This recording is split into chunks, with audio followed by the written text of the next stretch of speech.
नमस्कार साथियों, मैं दर्शन सिंह। आज हम बात करेंगे ग्रेटर नोएडा को लेकर, ऐसी बड़ी खबर को लेकर जो बहुत अच्छी हो सकती है हर उस निवेशक के लिए जो कहीं ना कहीं कॉमर्शियल इन्वेस्टमेंट करने के लिए मन बना रहे हैं ग्रेटर नोएडा में।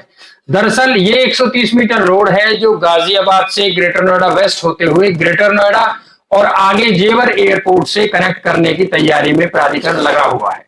अगर हम हाल फिलहाल देखें तो 130 मीटर रोड में जो बचा हुआ पार्ट है उसका चौड़ाकरण भी किया जा रहा है, क्योंकि भविष्य में ये रोड इतनी अच्छी तरह से इस्तेमाल होने ही वाला है। अब यदि हम बात करें हाल फिलहाल की,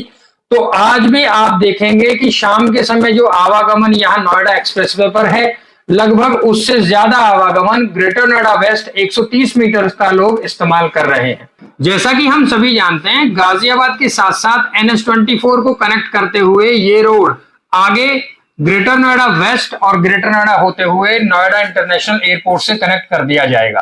अब बात आती है तो ये कि कहीं ना कहीं हम ये देखते हैं इसके आसपास, यदि ग्रेटर नोएडा की बात करें तो बहुत बड़ी संख्या में रेजिडेंशियल सेक्टर्स डेवलप हो चुके हैं। सेक्टर ग्रेटर नोएडा वेस्ट के तमाम सेक्टर ऐसे हैं जो रेजिडेंशियल हैं, उसके बाद कुछ पार्ट ऐसा है जो अभी तक अधिग्रहण नहीं हुआ। कहने का मतलब मेरा ये है कि अभी हाल फिलहाल यदि हम 130 मीटर को देखते हैं तो ग्रेटर नोएडा में ऐसे सेक्टर्स हैं जो रेजिडेंशियल जो 130 मीटर रोड से लगे हुए हैं, लगभग 100 मीटर ही दूरी दोनों तरफ बची हुई है। अब समय आ गया है तो ये कि 130 मीटर के सेंटर से 100 मीटर इधर बचा हुआ भाग और 100 मीटर दूसरी तरफ बचा हुआ भाग कॉमर्शियल इस्तेमाल में लिया जाएगा। जी बिल्कुल, ये कुल ऐसा एरिया है जो जिला गौतम बुद्ध नगर में गौर सिटी के बाद और आगे ग्रेटर नोएडा, जिसे हम सिरसा गोलचक्कर के नाम से जानते हैं, तमाम ऐसा क्षेत्र है जहां 674 हेक्टेयर भूमि है जो अधिग्रहण करी जाएगी। मतलब ऑलरेडी अधिग्रहण हो चुकी है,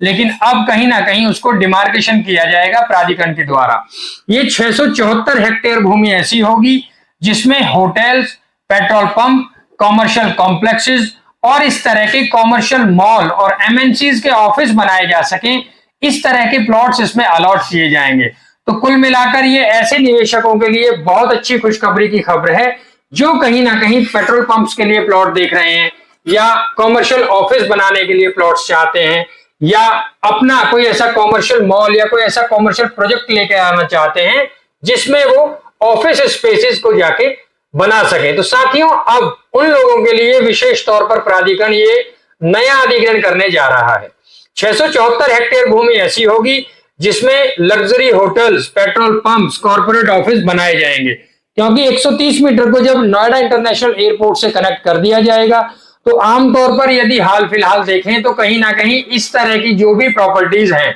उनकी हमें कमी दिखाई देती है। जैसे बात करें पेट्रोल पंप्स के विषय में, हमने देखा है पिछले कुछ वर्षों में, लगभग अगर बात करें 4 से 5 वर्षों में, काफी पेट्रोल पंप्स की संख्या यहाँ बढ़ गई है। इसी तरह से अब जैसे जैसे शहर में क्राउड बढ़ता जा रहा है, उसी को ध्यान में रखते हुए आगे जो कॉमर्शियल स्पेसेस हैं उसमें लग्जरी होटल्स और इस तरह के कॉमर्शियल मॉल लाने की प्लानिंग प्राधिकरण की है, क्योंकि अब 130 मीटर रोड का जो फ्यूचर है वो डिसाइड हो चुका है। यहाँ बहुत अच्छे तरीके से इसको आप देखेंगे न्यूयॉर्क की तर्ज पर बसाने की बात कही है। इसके आसपास का जो क्षेत्र है उसमें अद्भुत बहुमंजिला इमारतें डेवलप करी जाएंगी जो कॉर्पोरेट ऑफिसेस के लिए अलॉटेड होंगी। तो साथियों, ये 674 ऐसी हेक्टेयर भूमि है जो अब कहीं ना कहीं 130 मीटर का नजारा बदलने जा रहा है और प्राधिकरण ने सभी तैयारियां कर ली हैं। आने वाले कुछ ही समय में यदि हम देखें तो बहुत बड़ी संख्या में ऐसी प्रॉपर्टीज आपको तिलकता गोलचक्कर से लेके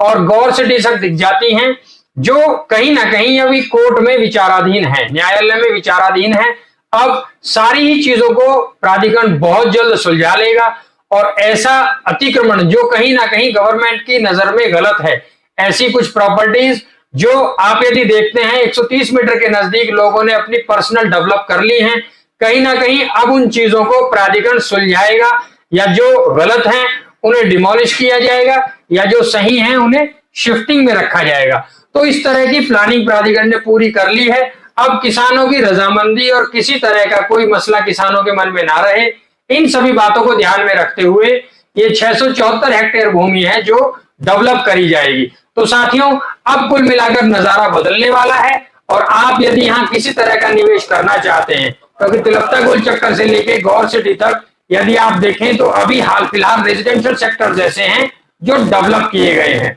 इंडस्ट्रियल सेक्टर्स में अभी 130 मीटर के आसपास कोई डेवलपमेंट शुरू नहीं हुआ है। यदि आप अभी देखें तो तिलकता गोल चक्कर से लेके गौर सिटी की दिशा में यदि हम जाते हैं तो ऐसे बहुत अधिक क्षेत्र अभी ऐसे हैं जो कहीं ना कहीं हमें इंडस्ट्रियल सेक्टर्स लेआउट के हिसाब से तो बसने हैं, लेकिन अभी वहां पर इंडस्ट्रीज प्लॉट नहीं ले पाई, या ये कह सकते हैं कि डेवलपमेंट नहीं हो पाया। अब आगे आने वाला जो समय है वो इंडस्ट्रीज के लिए है, और ग्रेटर नोएडा वेस्ट का वो पार्ट जो अभी कहीं ना कहीं डेवलपमेंट से बचा हुआ है, अब वहां बहुत बड़ी संख्या में इंडस्ट्रीज के सेक्टर डेवलप किए जाएंगे। और यदि मैं बात करूं, आप यहां ग्रेटर नोएडा से संबंध रखते हैं तो तिलकता गांव से लेके आगे जो गांव हैं, जिन गांवों के माजरे हैं जहां पर ये सभी इंडस्ट्रीज के सेक्टर लगाए जाएंगे, उनमें से तिलकता,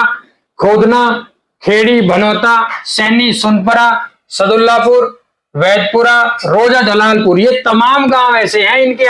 उनके इर्द गिर्द ऐसे भी कई गांव हैं जिनके नाम में नहीं ले पाया, लेकिन आपको सभी को एक आइडिया मिल सके। कुल मिलाकर ये तमाम क्षेत्र पूरा ही इंडस्ट्रीज में डेवलप किया जाएगा, और अब बहुत जल्द लेआउट के अकॉर्डिंग यहाँ सब चीजें डेवलप कर दी जाएंगी। तो अब कुल मिलाकर बात यह है, यहाँ निवेश करने के लिए अच्छा समय है, और यदि आप कॉर्पोरेट सेक्टर या कॉमर्शियल प्लॉट लेना चाहते हैं तो आगे आने वाले समय में प्राधिकरण भी प्रयास करेगा कि स्कीम के तहत यहाँ पर चीजों को अलॉट किया जाए। तो आप सभी के लिए शुभकामनाएं। इसी तरह की अपडेट्स के लिए आप हमारे चैनल पर बने रहिए, साथ ही साथ ऐसे लोगों तक जरूर ये वीडियो पहुंचाएं जो यहाँ निवेश करने का मन बना रहे हो। इसी के साथ आप सभी को नमस्कार।